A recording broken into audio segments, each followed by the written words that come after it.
তৃণমূল কংগ্রেসের বিরুদ্ধে মানুষের বিরাট ক্ষোভ।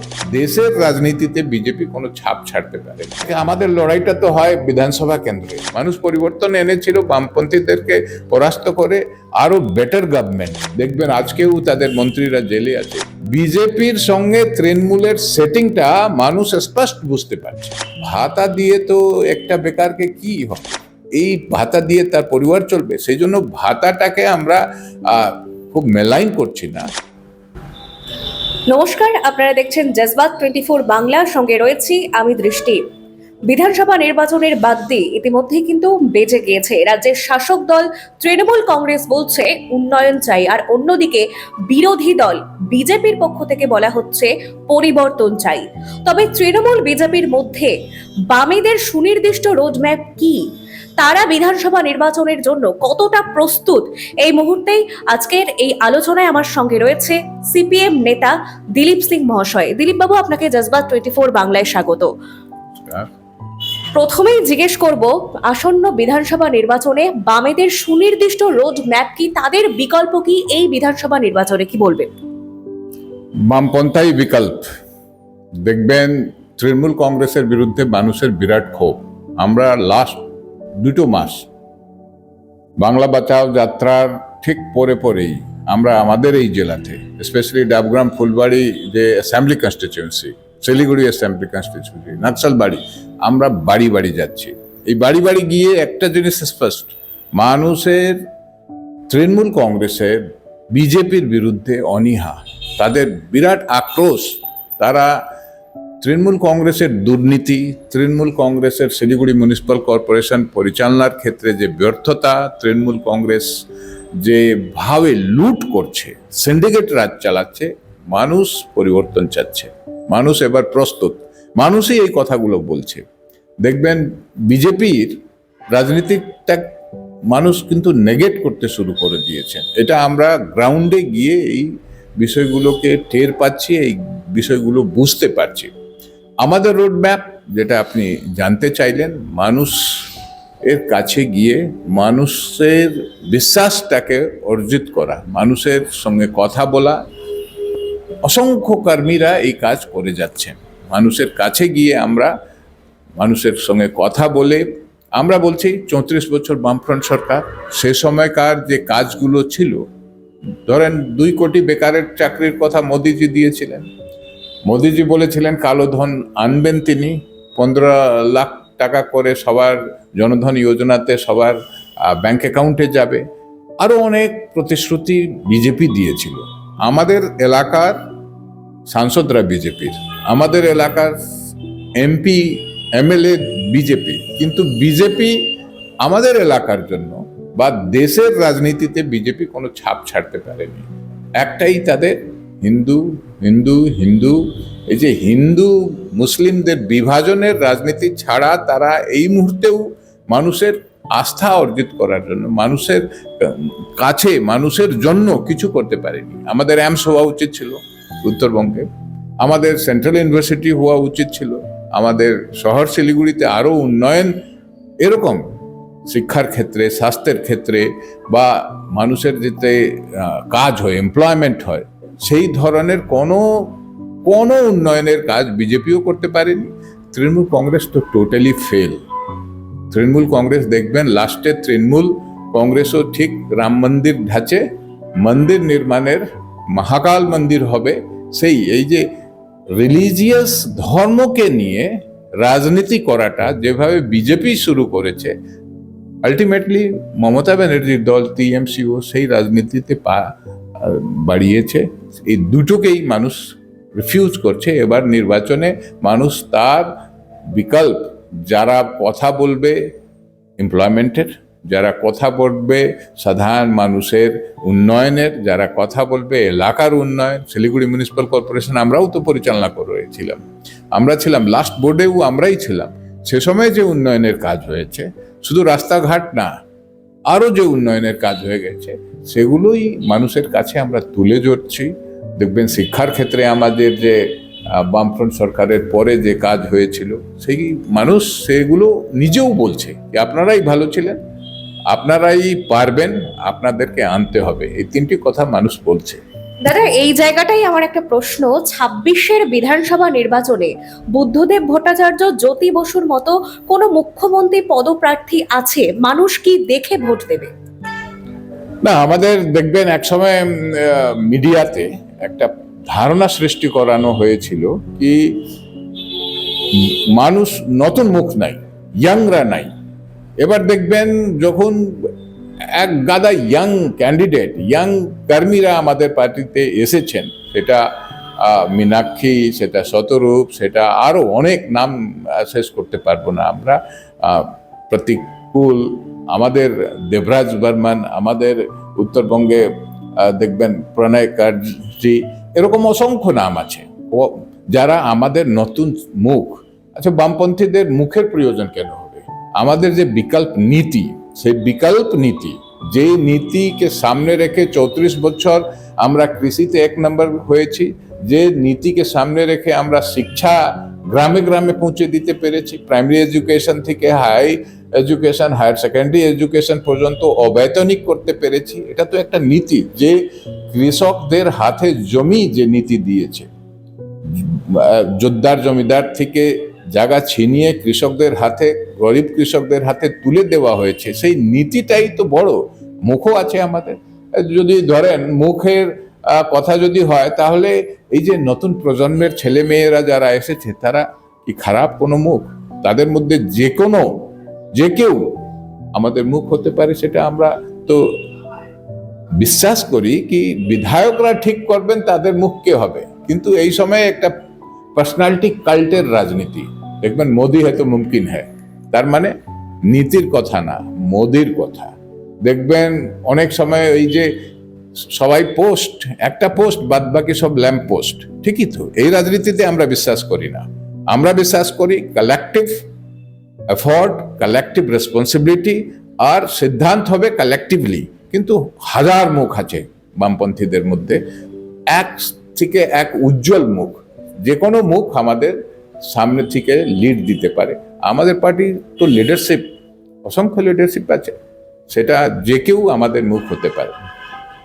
তবে কি দাদা ধরে নেওয়া হচ্ছে যে 26-এর নির্বাচনে নতুন প্রজন্মের মুখই বেছে নেওয়া হচ্ছে? দেখবেন আমাদের লড়াইটা তো হয় বিধানসভা কেন্দ্রে। সেই বিধানসভাতে যিনি আমাদের প্রার্থী হন, তিনি শুধু মুখ না, যদি ধরে নি জনপ্রতিনিধি হিসাবে তাকেই আমরা প্রজেক্ট করি মানুষের কাছে, তো এরকম সব জায়গাতে আমাদের তো নতুন মুখ থাকবে। সেই নতুন মুখের মধ্যেও আমাদের যারা নির্বাচিত হয়ে আসবেন তারা ঠিক করে নেবেন। কিন্তু এই মুহূর্তে লিডারশিপ যদি ঘাটতি তো নাই। এই পশ্চিমবঙ্গের রাজনীতিতে এক সে এক দাপট দাপট লিডার আমাদের আছে। আমাদের সেক্রেটারি কমরেড সালিম লিডারশিপ দিচ্ছেন, খুব দক্ষতার সঙ্গে লিডারশিপ দিচ্ছেন। আমাদের শ্রমিক লাহিড়ী, আমাদের সৃজন চক্রবর্তী, যদি ম্যাচিওর্ড লিডার। আর ইয়াং লিডারদের তো এক সে এক ইয়াং লিডাররা আছে, যারা ছাত্র যুব আন্দোলন থেকে উঠে এসেছে, কৃষক আন্দোলন থেকে, শ্রমিক আন্দোলন থেকে যারা উঠে এসেছেন, তারা লড়াই সংগ্রামের মাঠ থেকে উঠে আসা লিডার। তো এই সব মিলেই আমাদের লড়াই, সবাইকে সামনে রেখেই লড়াই, কিন্তু লিডারশিপ দেবে পার্টি।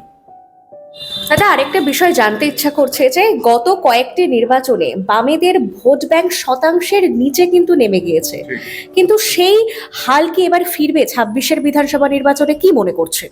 নিশ্চিত আমরা মনে করছি আমাদের ফল ভালো হবে। কেন, মানুষ এই 11-র পরে যে প্রতিশ্রুতিগুলো তৃণমূল কংগ্রেস দিয়েছিল, বা যে এক্সপেকটেশন তৃণমূল কংগ্রেসের থেকে ছিল, এই এই চেঞ্জের পরে মানুষ তো এরকম সরকার চায়নি, লুটেরাদের তো সরকার চায়নি। মানুষ পরিবর্তন এনেছিল, বামপন্থীদেরকে পরাস্ত করে আরো বেটার গভর্নমেন্ট, তা এক্সপেকটেশন ছিল, সেই প্রত্যাশা ছিল। কিন্তু কি বেটার পেয়েছে? 26,000 চাকরি, শিক্ষক নিয়োগে যে দুর্নীতি, কেউ ভুলতে পারবে? সাধারণ মানুষ দেখবেন আজকেও তাদের মন্ত্রীরা জেলে আছে। চন্দ্রকান্ত সিং, তিনি কর্পোরেশনে নিয়োগ করার ক্ষেত্রে যে দুর্নীতি করেছেন, পার্থকে আমরা দেখেছি, ইউনিভার্সিটির দুর্নীতি দেখেছি, আমরা মিড ডে মিলের দুর্নীতি দেখছি, আমরা আবাস যোজনাতে দুর্নীতি দেখছি, আমরা 100 দিনের কাজের দুর্নীতি দেখছি। এই দুর্নীতির জন্য তো মানুষ এই পরিবর্তন আনেনি। সেই জন্য দেখবেন মানুষ তার জীবনের অভিজ্ঞতা থেকে বুঝতে পেরেছে কি না, আর না, এদেরকে পরিবর্তিত এদেরকে পাল্টাতে হবে, এদের নতুন বামপন্থীদেরকে আনতে হবে। আর এদের সেটিং একটা জিনিস, তাহলে বিজেপি কি আসবে না, বিজেপির সঙ্গে তৃণমূলের সেটিংটা মানুষ স্পষ্ট বুঝতে পারছে। এই যে এসআইআর, অন্য রাজ্যগুলোতে তো এসআইআর হয়নি, কেরল তো করেনি, তামিলনাড়ু তো বলেছে না হবে না, কিন্তু পশ্চিমবঙ্গে এসআইআর বিরোধিতা, তার সঙ্গে এসআইআর কে ফুললি সাপোর্ট করে এসআইআর নামিয়ে দিলেন এই সরকার, তার মাননীয় চিফ মিনিস্টার। কিন্তু মানুষকে বিভ্রান্ত করার জন্য তিনি সুপ্রিম কোর্টে গেলেন। আচ্ছা, সুপ্রিম কোর্ট গেছেন, তার ইম্প্যাক্টটা কি হলো? সাধারণ মানুষ কি এসআইআর থেকে, তার হ্যারাসমেন্ট থেকে মুক্তি পেতে পারলো? আজকেও তো হিয়ারিং এ যেতে হচ্ছে, এই কন্টিনিউয়াস প্রসেস তো হচ্ছেই। হাজার হাজার লাখ লাখ মানুষ যেভাবে হ্যারেস্ট হয়েছেন, মমতা ব্যানার্জি বলেছিলেন তার লাশের উপর দিয়ে এসআইআর হবে, হলো না, তিনি তো দিলেন তার ফুল মেশিনারি, তার স্টেট মেশিনারিকে তিনি ইউজ করলেন। তিনি তার দেখবেন এরকম আরো ওয়াকফ বোর্ডকে নিয়ে বললেন না, ওয়াকফ বোর্ডের তিনি বিরোধী, কিন্তু ওয়াকফ বোর্ডকে ইমপ্লিমেন্ট করেছেন। নিউ এডুকেশন পলিসি, তিনি তার বিরোধিতা করে প্রথম এই রাজ্যে যেখানে new economic policy of the central government তিনি ইমপ্লিমেন্ট করেছেন। তাহলে মানুষকে একদিকে তিনি এরকম নাটক করছেন কি তিনি বিজেপির নীতির বিরুদ্ধে, কিন্তু আলটিমেটলি তিনি বিজেপির সঙ্গে সেটিং করেই এই রাজ্যে বাইনারি হিন্দু মুসলমান করে আইদার বিজেপি অর তৃণমূল এরকম একটা রাজনৈতিক পরিবেশ সৃষ্টি করার চেষ্টা করছেন। কিন্তু এবার এই বাইনারিটা মানুষ বুঝেছে, এটা ভেঙে দিবে। দাদা, এই জায়গাটাই আমার প্রশ্ন যে এসআইআর এ প্রকৃত ভোটারদের নাম বাদ পড়া নিয়ে আপনাদের পক্ষ থেকে কতটা নজরদারি দেওয়া হচ্ছে, কতটা শক্তিশালী আপনাদের নজরদারি? দেখবেন, আমরা প্রথম থেকে বলেছি এই এসআইআর কোনো প্রয়োজন ছিল না।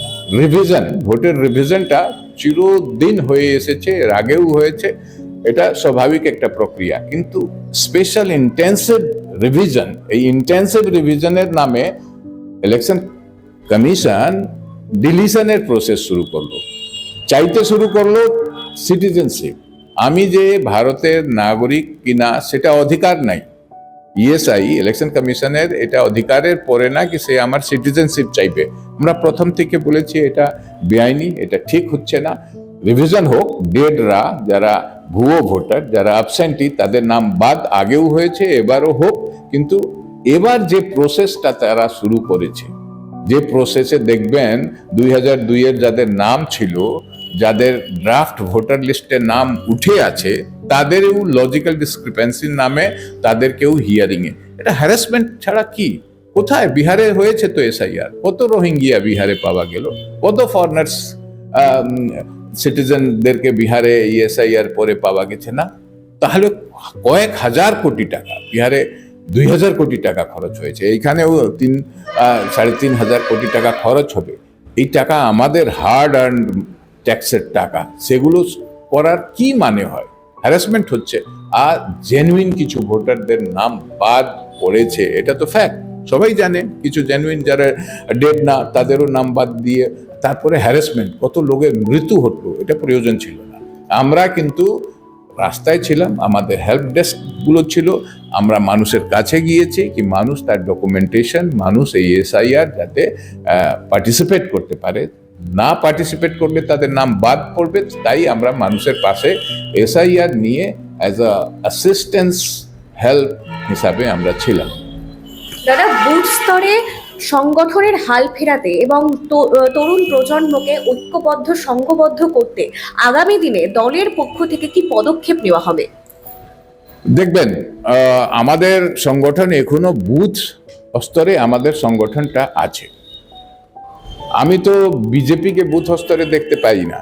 বিজেপির পপুলার সাপোর্ট আছে, বিজেপির সাধারণ মানুষ বিজেপিকে ভোট দিয়েছে, লাস্ট বিধানসভাও দিয়েছে, লাস্ট লোকসভাতেও দিয়েছে। কিন্তু তাদের যে একটা স্ট্রাকচার, অর্গানাইজেশনাল স্ট্রাকচার, সেভাবে আমরা দেখতে পারি না।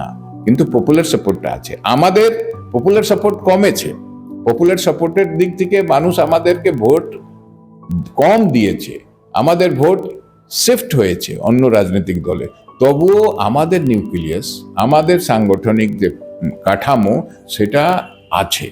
সেটা কোনো কোনো জায়গাতে দুর্বল হয়েছে, নিষ্ক্রিয় হয়েছে, কিন্তু আছে। তৃণমূল কংগ্রেসকে যদি টেক্কা দিই। সামনাসামনি এখনো বুথে আমরাই কিন্তু তৃণমূল কংগ্রেসের দুর্নীতি থেকে নিয়ে অপদার্থতা, শিলিগুড়ি মিউনিসিপ্যাল কর্পোরেশনের ব্যর্থতা, এই নিয়ে ধারাবাহিকভাবে আন্দোলন সংগ্রাম শিলিগুড়ি আশেপাশে পঞ্চায়েতে ডেপুটেশন, পঞ্চায়েতে দুর্নীতির বিরুদ্ধে আমরাই সোচ্চার হই, আমরাই আছি। বিজেপিকে সেভাবে দেখা যায় না। আমাদের সংগঠন আছে, কিন্তু সংগঠনকে আরো শক্তিশালী করার ক্ষেত্রে অনেক কর্মসূচি। দেখেন, সংগঠন তো শক্তি অর্জন করে বিভিন্ন আন্দোলনের মধ্য দিয়ে। সেই আন্দোলনগুলো বাংলা বাঁচাও, তার আগে যুবদের আন্দোলন, ধারাবাহিকভাবে বাড়ি বাড়ি যাওয়া, booth committee formation, booth level পর্যন্ত ইলেকশন মেকানিজমটাকে গড়ে তোলা, এগুলো কাজ আমরা করছি। 28 তারিখ ভোটার লিস্ট পাবলিশ হওয়ার পরে আরো ইন্টেন্সিভ ওয়েতে ভোটার লিস্ট নিয়ে মানুষের কাছে আমাদের কর্মীরা যাবে। এই বুথ লেভেলে ইলেকশন মেকানিজমটা আমরা গড়ে তুলতে পেরেছি। এটা আমাদের প্রস্তুতি হিসাবে এই কাজটা আমরা অর্গানাইজেশনালি করেছি। দাদা, আজ থেকে যুবসাথী প্রকল্পের রেজিস্ট্রেশন শুরু হচ্ছে। রাজ্য সরকারের এই উদ্যোগকে কিভাবে ব্যাখ্যা করবেন? দেখবেন, প্রথমে আমি বলি যুব সাথী প্রকল্পটা দিতে হয়েছে কেন? রোজগার নাই, এমপ্লয়মেন্ট নাই। যদি এমপ্লয়মেন্ট থাকতো তাহলে এই প্রকল্পকে আনার কোনো দরকারই পড়তো না।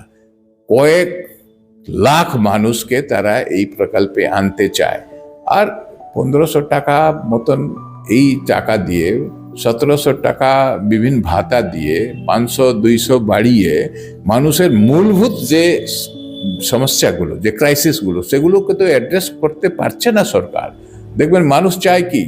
অসুস্থ হলে তার চিকিৎসার কোনো পরিকাঠামোই নাই, ভেঙে পড়েছে। আপনি যান উত্তরবঙ্গ মেডিকেল কলেজে, আপনি যান হাসপাতালে, না ডায়ালিসিস পাবেন, না আপনি কার্ডিয়া কোনো, না নিউরোসার্জন পাবেন। তাহলে এগুলোকে এই ভাতা দিয়ে কি হবে? সেরকমই আমাদের প্রয়োজন আছে এই মুহূর্তে এরকম কলকারখানাগুলো যেখানে মানুষ সোজা চাকরি পাবে, এরকম জায়গাগুলো যেখানে মানুষ কয়েক লাখ নিয়োগ বাকি আছে। শিক্ষক নিয়োগে যে দুর্নীতি, তারপরে নিজে চিফ মিনিস্টার সাহস পাচ্ছেন না কি এই নিয়োগগুলো তারা করছে না।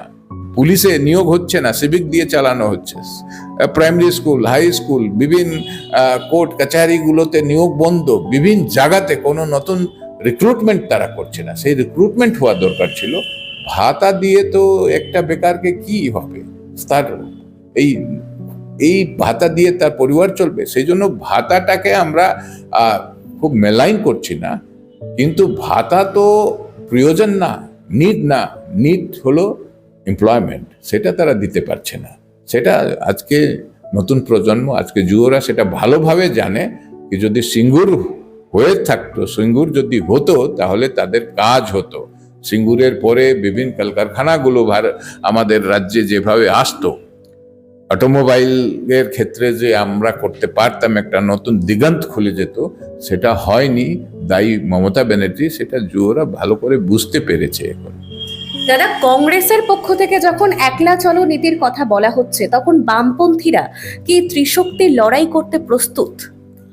বামপন্থীরা তো অলওয়েজ 200 বাড়িয়ে মানুষের মূলভূত যে সমস্যাগুলো, যে ক্রাইসিসগুলো, সেগুলোকে তো অ্যাড্রেস করতে পারছে না সরকার। দেখবেন, মানুষ চায় কি? অসুস্থ হলে তার চিকিৎসার কোনো পরিকাঠামোই নাই, ভেঙে পড়েছে। আপনি যান উত্তরবঙ্গ মেডিকেল কলেজে, আপনি যান হাসপাতালে, না ডায়ালিসিস পাবেন, না আপনি কার্ডিয়া কোনো, না নিউরোসার্জন পাবেন। তাহলে এগুলোকে এই ভাতা দিয়ে কি হবে? সেরকমই আমাদের প্রয়োজন আছে এই মুহূর্তে এরকম কলকারখানাগুলো যেখানে মানুষ সোজা চাকরি পাবে, এরকম জায়গাগুলো যেখানে মানুষ কয়েক লাখ নিয়োগ বাকি আছে। শিক্ষক নিয়োগে যে দুর্নীতি, তারপরে নিজে চিফ মিনিস্টার সাহস পাচ্ছেন না কি এই নিয়োগগুলো তারা করছে না। পুলিশে নিয়োগ হচ্ছে না, সিভিক দিয়ে চালানো হচ্ছে। প্রাইমারি স্কুল, হাই স্কুল, বিভিন্ন কোর্ট কাছারিগুলোতে নিয়োগ বন্ধ। বিভিন্ন জায়গাতে কোনো নতুন রিক্রুটমেন্ট তারা করছে না। সেই রিক্রুটমেন্ট হওয়া দরকার ছিল। ভাতা দিয়ে তো একটা বেকারকে কি হবে? তার এই ভাতা দিয়ে তার পরিবার চলবে? সেই জন্য ভাতাটাকে আমরা খুব মেলাইন করছি না, কিন্তু ভাতা তো প্রয়োজন না, নিড হলো এমপ্লয়মেন্ট। সেটা তারা দিতে পারছে না। সেটা আজকে নতুন প্রজন্ম, আজকে যুবরা সেটা ভালোভাবে জানে। কি যদি সিঙ্গুর হয়ে থাকতো, সিঙ্গুর যদি হতো তাহলে তাদের কাজ হতো। সিঙ্গুরের পরে বিভিন্ন কলকারখানাগুলো আমাদের রাজ্যে যেভাবে আসতো, অটোমোবাইলের ক্ষেত্রে যে আমরা করতে পারতাম, একটা নতুন দিগন্ত খুলে যেত, সেটা হয়নি। দায়ী মমতা ব্যানার্জি, সেটা ওরা ভালো করে বুঝতে পেরেছে এখন। দাদা, কংগ্রেসের পক্ষ থেকে যখন একলা চলো নীতির কথা বলা হচ্ছে, তখন বামপন্থীরা কি ত্রিশক্তির লড়াই করতে প্রস্তুত? বামপন্থীরা তো অলওয়েজ প্রস্তুত। এর আগেও বামপন্থীরা অনেক নির্বাচনে একা লড়েছে, কিন্তু দেখবেন এই নিও ফাসিস্ট যে শক্তি, আরএসএস এর দ্বারা পরিচালিত বিজেপি যে সরকার, তার বিরুদ্ধে লড়াই করার ক্ষেত্রে অল ইন্ডিয়াতে একটা ইন্ডিয়া জোট হয়েছিল। সেই জোট কিন্তু অনেকটা 400 পার করতে দেয়নি লোকসভাতে বিজেপিকে, 300 পার হয়নি বিজেপি, জোট হয়েছিল, অ্যালায়েন্স হয়েছিল ডেমোক্রেটিক অ্যান্ড সেকুলার ফোর্সদের। পশ্চিমবঙ্গে এই বিধানসভাতেও আমাদের পার্টি চেয়েছিল কি সেকুলার অ্যান্ড ডেমোক্রেটিক ফোর্স এক জায়গাতে আসুক। সেটা হলে এই যে ফাসিস্ট তৃণমূল, ফাসিস্ট বিজেপি কে আমরা অনেকটা চেক করতে পারতাম, কিন্তু কংগ্রেস সেটাতে রাজি না।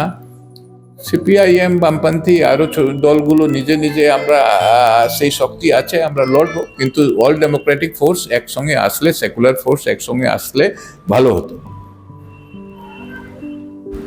দাদা, আমার আপনার কাছে শেষ প্রশ্ন, এই যে আসন্ন বিধানসভা নির্বাচন, এই বিধানসভা নির্বাচনে একদিকে কিন্তু এসআইআর নিয়ে উত্তাল রাজ্য রাজনীতি, এই এসআইআর প্রক্রিয়াটাকে আপনাদের দলকে সমর্থন করছে?